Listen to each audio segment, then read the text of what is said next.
శ్రీ గణేశాయ నమః. ఓం శ్రీ వేదవ్యాసాయ నమః. ఓం నమో భగవతే వాసుదేవాయ.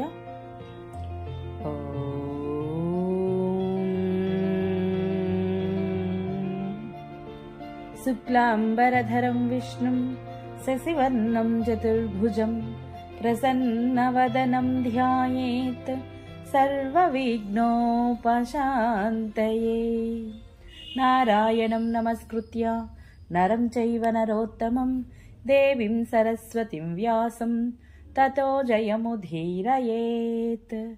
అనగా నారాయణ స్వరూపుడైన శ్రీకృష్ణుడికి, నరోత్తముడైన అర్జునుడికి, వారి లీలలను ప్రకటించే సరస్వతీదేవికి, దానిని రచించిన వ్యాసునికి నమస్కరించి అసుర భావాలను తొలగించి అంతఃకరణ శుద్ధిని కలిగించే మహాభారత గ్రంథ పారాయణకు ప్రేరేపించిన శ్రీకృష్ణ భగవానుడిని ప్రార్థిస్తూ ఈరోజు పారాయణలోనికి వెళదాం. మరి హరే కృష్ణ. అందరికీ నమస్కారం. మహాభారత గ్రంథ పారాయణలో భాగంగా మనం ఈరోజు 253వ రోజుకు చేరుకున్నాము. ఉద్యోగ పర్వంలో ఉన్నాము. 27వ రోజుకు వచ్చేసాము. ఇంతవరకు మనము ధృతరాష్ట్ర మహారాజు అడిగిన ప్రశ్నలకు, అతని సంశయాలన్నింటికీ సనత్సుజాత ఋషి సమాధానం ఇవ్వడం జరిగింది కదా.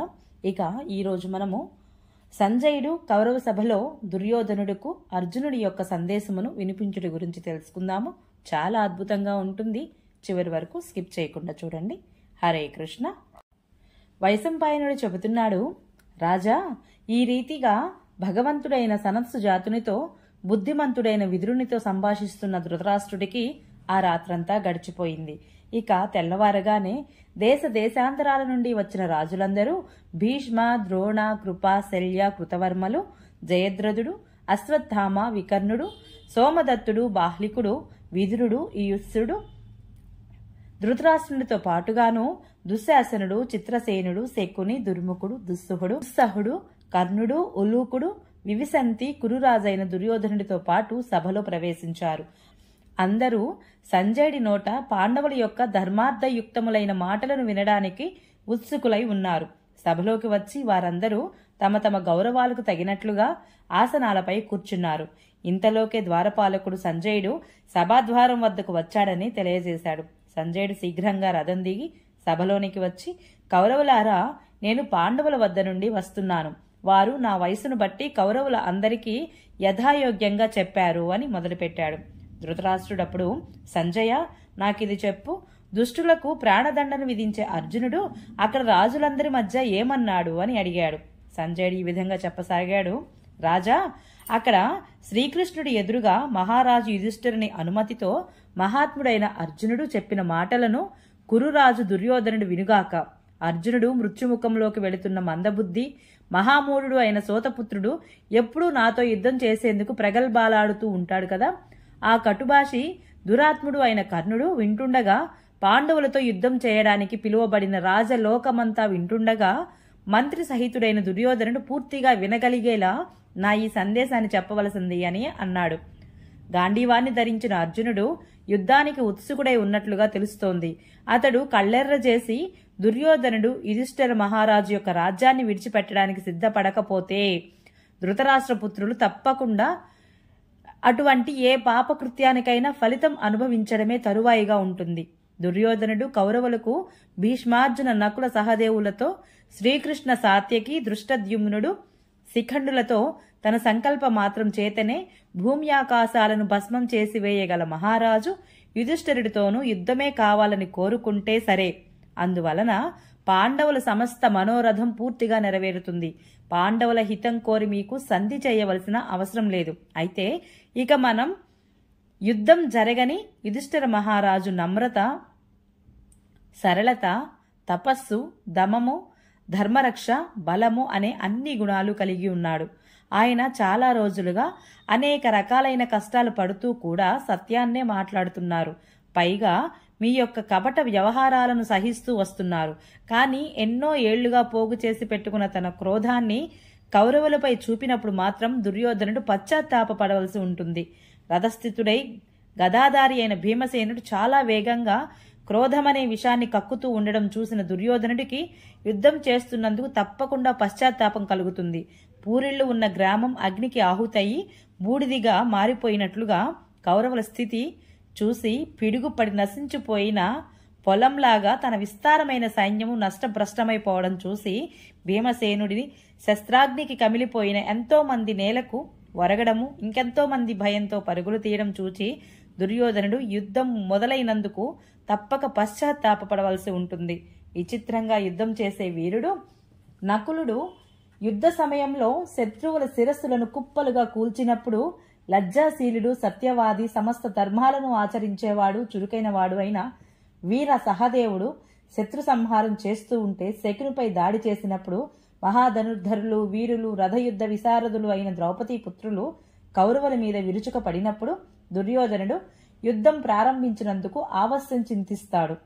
సాక్షాత్తు శ్రీకృష్ణుడితో సమానమైన బలం కల అభిమన్యుడు అస్త్రశస్త్రాలు ధరించి మేఘాల వలె బాణాలను వర్షిస్తూ శత్రువులను తప్పింపచేసినప్పుడు దుర్యోధనుడికి యుద్ధాన్ని మొలకెత్తజేసినందుకు తప్పక పశ్చాత్తాపం కలుగుతుంది. ఇంకా వృద్ధులు, మహారథులు అయిన విరాట ద్రుపదులు తమ తమ సేనలతో ఆయత్తులై సేనా సహితంగా ధృతరాష్ట్ర పుత్రుల మీద దృష్టి సారించినప్పుడు దుర్యోధనుడు తప్పక పశ్చాత్తాపపడవలసి ఉంటుంది.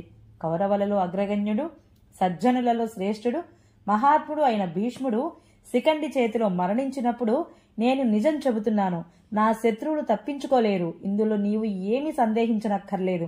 సాటిలేని పరాక్రమవంతుడు, సేనానాయకుడు అయిన దృష్టద్యుమ్నుడు తన బాణాలతో ధృతరాష్ట్ర పుత్రులను బాధిస్తూ ద్రోణాచార్యునిపై దాడి చేసినప్పుడు దుర్యోధనుడు యుద్ధం మొదలైనందుకు పశ్చాత్తాపడతాడు. సోమక వంశ శ్రేష్ఠుడు, మహాబలవంతుడు అయిన సాత్యకి సేనానాయకుడుగా ఉండగా దాని వేగాన్ని శత్రువులు ఎవ్వరూ తట్టుకోలేరు, ఎప్పుడూ తట్టుకోలేరు కూడా. నీవు దుర్యోధనుడితో ఇక నీవు రాజ్యం మీద ఆశ వదులుకో అని చెప్పు. ఎందుకంటే మేము శిని యొక్క పౌత్రుడు, యుద్ధంలో అద్వితీయుడు, రధికుడు, మహాబలశాలి అయిన సాత్యకిని మా సహాయకుడుగా చేసుకున్నాము. అతడు సర్వదా నిర్భయుడు, అస్త్రశస్త్ర చాలనంలో పారంగతుడు. రథంలో గాంధీవ ధనస్సును, శ్రీకృష్ణుడిని, అతని పాంచజన్య శంఖాన్ని, గుర్రాలను, 2 అక్షయ తృణీరాలను, దేవదత్త శంఖాన్ని నన్ను చూసినప్పుడు దుర్యోధనుడికి యుద్ధం కోసం పశ్చాత్తాపక పడక తప్పదు.